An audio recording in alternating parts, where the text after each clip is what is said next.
ചെക്കിനും കഴിഞ്ഞു. കുഴപ്പമൊന്നും ഉണ്ടായിരുന്നില്ല.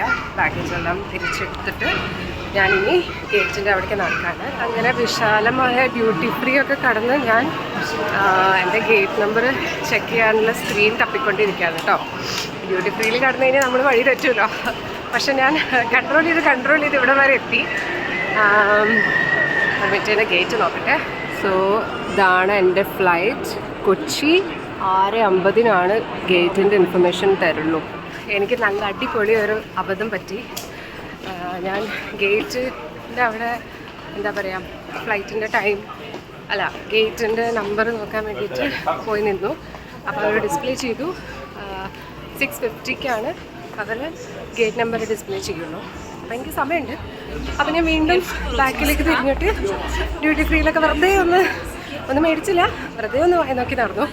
അപ്പോഴാണ് ഞാൻ റിയലൈസ് ചെയ്തിട്ട് സെക്യൂരിറ്റി ചെക്ക് ഇൻ സമയത്ത് നമ്മൾ ബാഗും വാച്ചും ജാക്കറ്റും സാധനങ്ങളൊക്കെ നമ്മൾ ട്രെയിലൂരി വെക്കണമല്ലോ. ആ കൂട്ടത്തിൽ ആസ് യൂഷ്വൽ ഞാൻ എൻ്റെ ജാക്കറ്റ് എടുക്കാൻ മറന്നുപോയി. ഇതെനിക്ക് എപ്പോഴും പറ്റണ ഒരു മിസ്റ്റേക്കാണ്. കഴിഞ്ഞ തവണ അതേപോലെ കൊച്ചിയിൽ വെച്ചിട്ട് ട്രോളിയിൽ ഞാൻ എൻ്റെ നല്ല പുതിയ ഹുഡി മേടിച്ച് ആ ഫ്ലൈറ്റ് കയറുന്ന സമയത്താണ് ഞാൻ ഫസ്റ്റ് ടൈം ഇട്ടത്. അത് കൊച്ചിയിലെത്തിയിട്ട് അത് അവിടെ മറന്നു വെച്ചു. കുറേ പോയി തപ്പി കിട്ടിയില്ല. അതുപോലെ ഭാഗ്യത്തിന് ഇവിടെ എനിക്ക് പെട്ടെന്ന് ഓർമ്മ വന്നു. ഞാൻ സമയം നോക്കിയപ്പോൾ സമയമുണ്ട് പോയി അവിടെ ചെക്ക് ചെയ്യാൻ. ഒരു ഫ്ലോർ മുകളിലാണ് കേട്ടോ. അപ്പോൾ ഞാൻ വേഗം ഓടി അവിടെ പോയി കുറച്ച് നേരം വെയിറ്റ് ചെയ്തു. കാരണം അവരൊക്കെ ബിസിയല്ലേ. ഞാൻ പറഞ്ഞു സോറി ഞാനിങ്ങനെ ജാക്കറ്റ് മറന്നു വെച്ചു. അവർ പറഞ്ഞു ഒരു 10 മിനിറ്റ് വെയിറ്റ് ചെയ്ത് ഞങ്ങൾ ചെക്ക് ചെയ്യട്ടെ. അത് ഏത് ടിൽറ്റാന്ന് പോലും എനിക്ക് ഓർമ്മയുണ്ടായിരുന്നില്ല. അങ്ങനെ കയറി വന്ന ഒരു ഉദ്ദേശമൊക്കെ വെച്ചിട്ട് പിന്നെ നമ്മളെ ചെക്ക് ചെയ്ത ഓഫീസറിനെ ഞാൻ ഐഡൻറ്റിഫൈ ചെയ്തു. അപ്പോൾ എനിക്ക് മനസ്സിലായി ആ ഇതിലൂടെയാണ് കടന്നു വന്നത്. അങ്ങനെ അവിടെ പോയപ്പോൾ അവരെടുത്ത് വെച്ചിട്ടുണ്ടായിരുന്നു. എനിക്ക് കിട്ടി എൻ്റെ ഹുഡി. അയ്യോ, ഞാൻ വിചാരിച്ചു ഇതും പോയെന്ന്. ആയാലും അങ്ങനെ കുഴപ്പമൊന്നുമില്ല. പക്ഷെ എപ്പോഴും നമ്മളിങ്ങനെ ഓരോന്ന് മറന്നു വയ്ക്കുമ്പോൾ പിന്നെ എനിക്ക് തന്നെ അതൊരു വല്ലാത്തൊരു വിഷമം പോലെ, ശ്രദ്ധിക്കാണ്ടല്ലേ എന്നുള്ള രീതിയിൽ. ഇപ്പോൾ ഒരേ തണുപ്പില്ലല്ലോ, അപ്പോൾ അങ്ങനെ അങ്ങോട്ട് ഓർത്തില്ല. അപ്പോൾ അങ്ങനെ ഒരു കാര്യം കൂടി ഉണ്ടായി. ഗേറ്റ് നമ്പർ എന്താണെന്ന് ഡിസ്പ്ലേയിൽ ഇട്ടിട്ടുണ്ടായിരുന്നു. അപ്പോൾ ഞാൻ അങ്ങോട്ടേക്ക് നടക്കല്ല നിൽക്കുകയാണ്. അപ്പോൾ ഇങ്ങനെ എസ്കലേറ്ററിൽ പോയിക്കൊണ്ടിരിക്കുകയാണ്.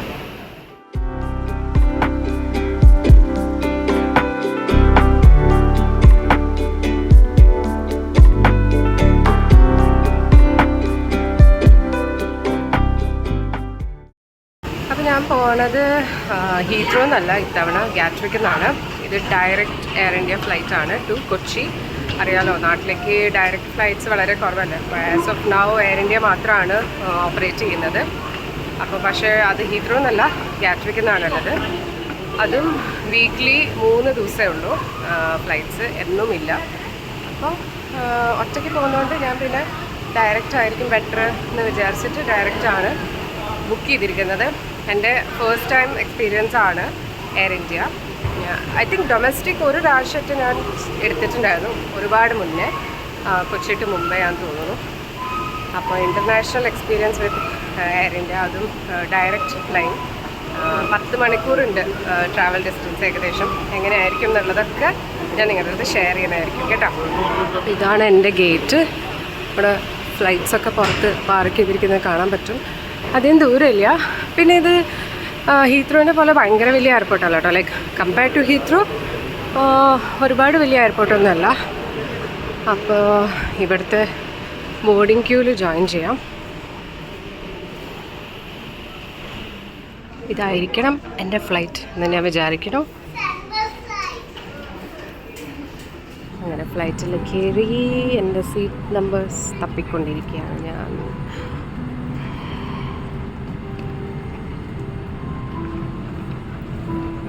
അതിലാണ് ബുക്ക് ചെയ്തിരിക്കുന്നത് ഞാൻ.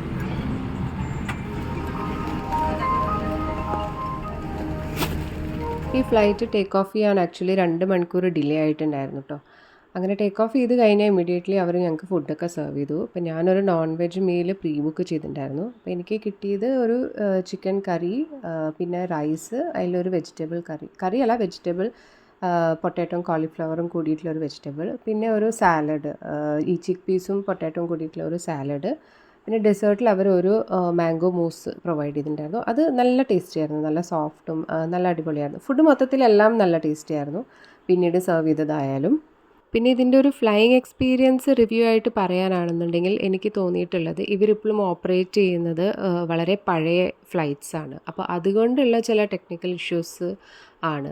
ഇപ്പോൾ ലൈക്ക് എക്സാമ്പിൾ മിക്ക ആൾക്കാരുടെയും TV സ്ക്രീൻസ് വർക്ക് ചെയ്യുന്നുണ്ടായിരുന്നില്ല. പക്ഷേ നമ്മൾ ആ സ്റ്റാഫിനോട് പറയുമ്പോൾ അവർ പരമാവധി നമ്മളെ ഹെൽപ്പ് ചെയ്യാനും അല്ലെങ്കിൽ അവർ ഫീഡ്ബാക്ക് അല്ലെങ്കിൽ കംപ്ലയിൻറ്റ് കൊടുത്തു എന്ന് പറയുക എന്നല്ലാതെ അവർക്ക് ആക്ച്വലി അതിലൊന്നും ചെയ്യാൻ പറ്റില്ല. കാരണം ആ ഫ്ലൈറ്റ് തന്നെ ഒരുപാട് പഴയതായതുകൊണ്ടാണ് അത് വർക്ക് ചെയ്യാത്തത്. അങ്ങനെ ഫുഡൊക്കെ കഴിഞ്ഞ് ഒരുപാട് ലേറ്റായി. സീറ്റിൽ വെച്ചിട്ട് ശരിക്ക് സംസാരിക്കാനൊന്നും പറ്റുന്നില്ല. കാരണം തൊട്ടടുത്തിരിക്കുന്നത് നമുക്ക് പരിചയമുള്ള ആൾക്കാരൊന്നും. കുറച്ച് നേരം ടൈം കില്ല് ചെയ്യാൻ വേണ്ടിയിട്ട് ഡൗൺലോഡ് ചെയ്ത് വെച്ചിരുന്ന കുറച്ച് മൂവീസൊക്കെ കണ്ടു. ഇപ്പോൾ സമയം 12:30 അതിൻ്റെ ഇടയ്ക്ക് ജസ്റ്റ് ഒന്നൊന്ന് മയങ്ങി. ഞാൻ ജസ്റ്റ് വാഷ്റൂമിൽ വന്ന് മുടിയൊക്കെ ഒന്ന് കെട്ടി. എന്നാലും ശരിക്ക് സീറ്റൊക്കെ ഒന്ന് റെസ്റ്റ് ചെയ്തിട്ട് ഉറങ്ങാനുള്ള ഒരു പരിപാടിയിലാണ്. നോക്കട്ടെ സുഖമായിട്ട് ഉറങ്ങാൻ പറ്റുമില്ലേ എന്നുള്ളത്. ബാക്കി വിശേഷം നാളെ രാവിലെ കാണാം. ഓക്കെ, അപ്പോൾ ഗുഡ് നൈറ്റ്. ഉറങ്ങാൻ കിടന്നെങ്കിലും അങ്ങനെ നല്ല ഉറക്കമൊന്നും കിട്ടിയില്ല. കാരണം വെതർ മോശമായതുകൊണ്ട് നല്ല ടർബുലൻസ് ഉണ്ടായിരുന്നു.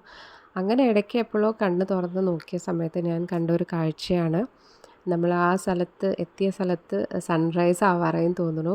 നല്ല അടിപൊളി സൂര്യപ്രകാശം ഇങ്ങനെ ജനലിൽ കൂടെ വരുന്ന ഒരു കാഴ്ചയാണ് ഞാൻ കണ്ടത്. നല്ല ഭംഗിയുണ്ടായിരുന്നു ഫ്ലൈറ്റിൻ്റെ ഉള്ളിൽ അതിൻ്റെ ലൈറ്റൊക്കെ വരുമ്പോൾ.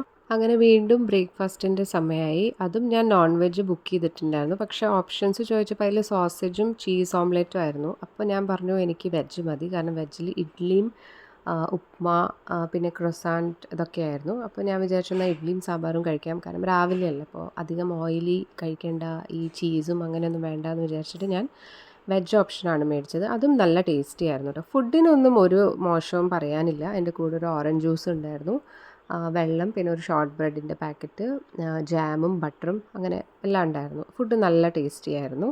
ബ്രേക്ക്ഫാസ്റ്റ് കഴിച്ച് കഴിഞ്ഞപ്പോഴത്തേക്കും നേരം ഏകദേശം വെളുത്തു.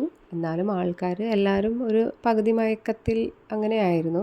അങ്ങനെ ഇഡ്ഡലി കഴിച്ച് കഴിഞ്ഞപ്പോഴേക്കും അവർ ടീ സെർവ് ചെയ്തു നമുക്ക്.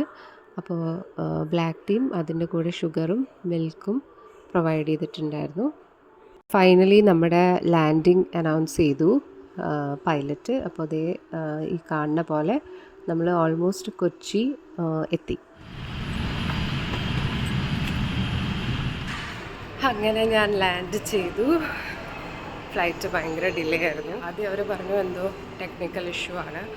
അത് സോർട്ടായപ്പോൾ പറഞ്ഞു എയർ ട്രാഫിക് ഭയങ്കര ഇഷ്യൂ ആണ്. അങ്ങനെ ഓൾമോസ്റ്റ് 2-2.25 മണിക്കൂർ ഡിലേ ആയി. അപ്പോൾ നാച്ചുറലി ഇവിടെ ലാൻഡിങ്ങും 10:30 എന്നുള്ളത് 12:30 ആയി. പിന്നെ ഫ്ലൈറ്റിൽ നിന്ന് പുറത്തേക്ക് വരാനും ഓൾമോസ്റ്റ് ഒരു ഹാഫ് ആൻ അവർ ആയി. ഇപ്പോൾ ബാഗേജ് കാര്യങ്ങളൊക്കെ എടുക്കാനായിട്ട് പോയിക്കൊണ്ടിരിക്കുകയാണ്.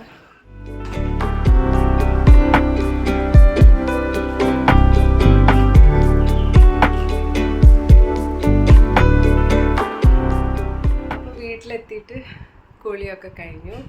ആക്ച്വലി എയർപോർട്ടിൽ നിന്ന് എനിക്ക് വീഡിയോ കണ്ടിന്യൂ ചെയ്യാൻ പറ്റിയില്ല കേട്ടോ. എന്താണെന്ന് വെച്ച് കഴിഞ്ഞാൽ ഞാൻ സംസാരിച്ച് ഞാൻ എമിഗ്രേഷൻ കൗണ്ടറിൽ എത്തിയിട്ടുണ്ടായിരുന്നു. അപ്പോൾ അവിടെ പിന്നെ വേഗം ക്യൂവിൽ നിൽക്കാൻ വേണ്ടിയിട്ട് ഞാൻ പിന്നെ അതിനുശേഷം പിന്നെ വീഡിയോ എടുത്തില്ല. പിന്നെ നാട്ടിൽ നിന്ന് കോൾസായി, എത്തിയോ എവിടെയായി, അപ്പോൾ എല്ലാവരെയും വിളിച്ച് മറുപടിയൊക്കെ പറഞ്ഞ് വന്നപ്പോഴത്തേക്കും അങ്ങനെ അങ്ങോട്ട് കയറി ടാക്സിയിൽ അങ്ങോട്ട് പോയി. അപ്പോൾ അതേ നാട്ടിൻപുറത്തുകാരിയായി ഞാൻ, തൃശ്ശൂർകാരിയായിട്ട് കുളിയൊക്കെ കഴിഞ്ഞു. പിന്നെ ഞാൻ എൻ്റെ അമ്മേനെ കാണിച്ചു തരാം. ഇതാണ് എൻ്റെ അമ്മ. അപ്പോൾ ഞാൻ വന്നത് ഷോർട്ട് വിസിറ്റിന് വേണ്ടിയിട്ട് വന്നത്.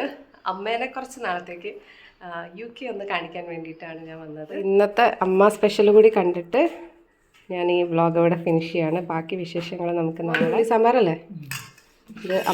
അമ്മ സ്പെഷ്യൽ ഉള്ളി സാമ്പാറാണ്. ഇതെന്താ? പൊട്ടറ്റോ ബാജി, പപ്പടം, പിന്നെ അച്ചാറും വരുന്നുണ്ട്.